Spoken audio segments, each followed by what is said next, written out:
Custodians went to free a detained minister and senior state officials. Those were the headlines. Now the news in detail. President-elect Joseph Boakai has left Liberia for a 3-day visit to the United States of America, according to a statement released by the office of the president-elect. While in the United States, he is expected to hold consultations with stakeholders in the political process of Liberia, including the Unity Party in the United States and Canada, to thank them for the massive and unwavering support given the Unity Party alliance during the elections. The statement added that President-elect Boakai is also expected to pay visits to close family members while in the United States.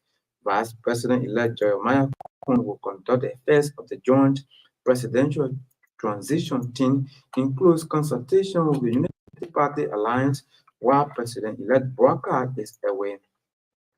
President George Weah will on Saturday, December 2, 2023, address the 28th edition of the Conference of Parties dubbed COP28, a United Nations Framework on Climate Change Convention. An executive mansion release said President Weah's address expected to focus on climate financing will urge the international community, meaning the world's leading climate champions and philanthropists, to pay key attention to countries that bear the effect of climate change by fulfilling their commitments made at COP26 and COP27. The Liberian leader's statement will also push for sustained global engagements on climate-related issues to be able to find common ground on highly explosive situations affected by climate change. COP28 got underway Friday, November 30, 2023, in Expo City, Dubai, and will end on December 12, 2023. Meanwhile, President George Weah has dismissed the Deputy Minister for Commerce and Trade, George Wallow, and Peter Suman, Assistant Minister for Commerce, with immediate effect. An executive mansion release said the two ministers were dismissed for administrative reasons. The Liberian Chief Executive took a decision on Friday, December 1, 2023. Armed Forces of Liberia Assistant Chief of Staff for Health Services, Joseph Kowo, says it is impossible to end stigma and discrimination until impact is showing through behavior change. Lieutenant Colonel Kowo said several countries, including Botswana, Rwanda, Zimbabwe, Tanzania, have met the 95 UN AIDS global target. Lieutenant Colonel Kowo, who is also a medical doctor, added that one of the components to the success of these countries are postures of human rights and abuses that led to their marathon. Serving as orator of the AIDS Day 2023, and the World AIDS Day 2023, Dr. Kowo emphasized that failure to protect the rights of people living with HIV may increase the spread of the virus. For her part, the chairperson of the National AIDS Commission, Theodosia Cooley, called on duty bearers to take broad delivery and strong quality actions in supporting the country to demonstrate preparedness to be on par with other countries in any HIV epidemic by 2023. Madam Cooley hopes the leaders of the country will support the country respond by taking steps to include no new HIV-related discriminatory law regulations policies are passed. According to her, leaders are to repeal all existing HIV-related discriminatory laws and policies on the book that have been passed. World AIDS Day is a day set aside by the World Bulletin to raise awareness about HIV and AIDS pandemic, provide a platform to reflect on achievements made in the national HIV response, and to embrace solidarity with persons living with HIV and those who have died of AIDS-related complications. The World AIDS Day was organized by the National AIDS Commission in collaboration with the National AIDS Control Program and partners, was celebrated under the global team led community lead and national team community lead with equality and diversity to end AIDS. Newly inducted president of the William V. Stockman University in Harper, Maryland County, has promised to foster global academic partnerships to ensure that the university becomes a place of excellence and quality education. Dr. Olu Menje, a scholar with a strong standing in international relations, speaking recently when he was inducted as the fourth president of the university, emphasized the importance of connecting TU with institutions across the world. Dr. Menje said he envisions Stockman University as a hub of global learning and partnership, disclosing that TU will also benefit from a faculty exchange program with the African University in Zimbabwe. The former President of the Liberia Birthday Missionary and Educational Convention thanked President Joshua for his appointment and promised to uphold the trust and confidence reposed in him. Meanwhile, our contact person in Maryland County said his administration will struggle to address several challenges facing the university. The challenges, according to our contact person in Maryland County, ranges from lack of adequate electricity, salary for lecturers, among others. The Liberia Revenue Authority said it maintains the suspension of James Assistant Commissioner for Real Estate Tax Evictions for gross administrative breach. The LRA in a release said the institution stands firm on its action in line with its human resource management policies, disciplinary guard, and professional ethics standards.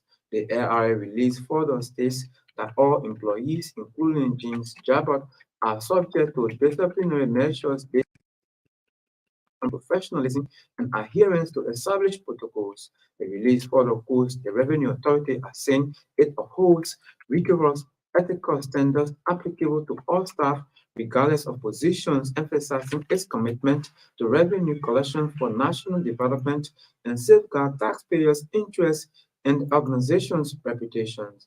The area management has meanwhile encouraged assistant commissioners to use the appeal process to adhere to his concerns as a staff rather than seeking to resolve internal and administrative matters through the media. Representative Samuel Enners has announced his ambition to contest as Deputy Speaker of the 55th National Legislature. The Monswaro County District No. 6 representative has also pledged to support Grand Crew County Representative Fonati Kofa as Speaker of the 55th National Legislature. The representative Enners, appearing on the True Breakfast show, said with the level of experience gained over the last 6 years, coupled with the quality of character, he stands better chance to make a difference as Deputy Speaker. Representative Enners has meanwhile expressed support for the establishment of an electronic digital system at the House of Representatives, reacting to report of local county Representative Thomas Fowler wanting to contest as Speaker. Representative Enners said the former Monswaro County District of 5 representative does not listen to his colleagues and as such he cannot be elected as Speaker. According to him, Representative Fowler behaves like a super lawmaker, declaring that he cannot supervise the lower house with such attitude. You are listening to a bulletin of news coming to you from the radio service of the Renaissance Communications Incorporated. We broadcast live from Duport Road. A recent demographic health survey conducted by the Ministry of Health has revealed that 30% of children under the age of 5 are malnourished. The Director of Nutrition, Dr. Antoinette Davis, highlighted that over 37,000 young children are not only malnourished but also experiencing stunting and macronutrient deficiencies due to food insufficiencies. During the opening of the two training organized by the United Nations Food and Agriculture Organization in Monrovia recently, Dr. Davis delivered a keynote speech shedding light on the critical issue. The training focused on nutrition mapping data collections, gathered stakeholders to address the growing problem. Emmanuel Capi, the National Project Coordinator, speaking on behalf of the resident representative of the FAO, reaffirmed the commitment of the United Nations Food and Agriculture Organization to reduce the high rate of malnutrition among children under 5 in the country.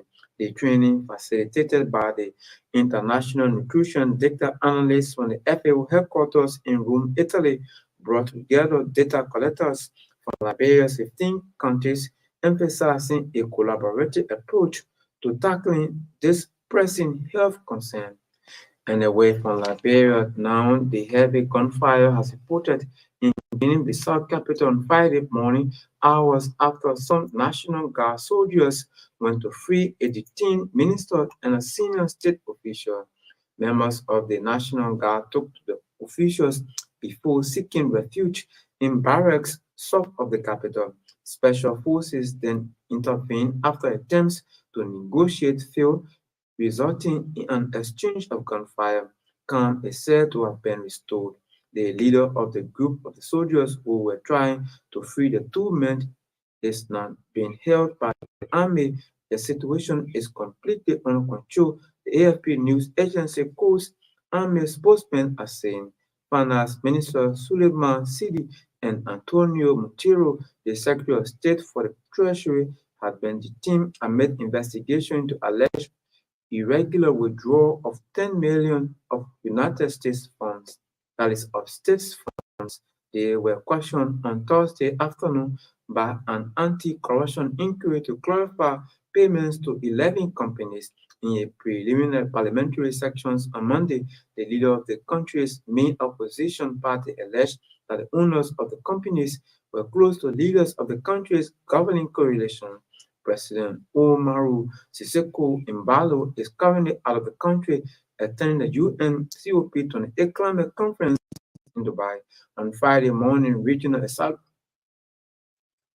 stabilization forces deployed by the regional West African bloc ECOWAS were seen patrolling the streets, the AFP news agency reported. Guinea-Bissau has suffered a series of coups and attempted coups since gaining independence from Portugal in 1974. In February last year, the president said he survived a coup attempt after being under heavy gunfire for 5 hours in an incident in which 11 people died. And in news, here's one more at the headlines. Newly inducted president of the William V. Stockman University in Harper, Maryland County promises to foster global academic partnership to ensure the university becomes a place of excellence and quality education. Armed Forces of Liberia Chief of Staff for Health Services Joseph Cole says it is impossible to end stigma and discrimination until impact is showing through behavior change in Liberia. President-elect Joseph Boakai leaves Liberia for a 3-week visit to the United States of America, and heavy gunfire was reported in Guinea-Bissau's capital on Friday morning hours after some National Guard soldiers went to free a detained minister and a state official. That's RCR News Bulletin at 7. My name is Edwin Dodo.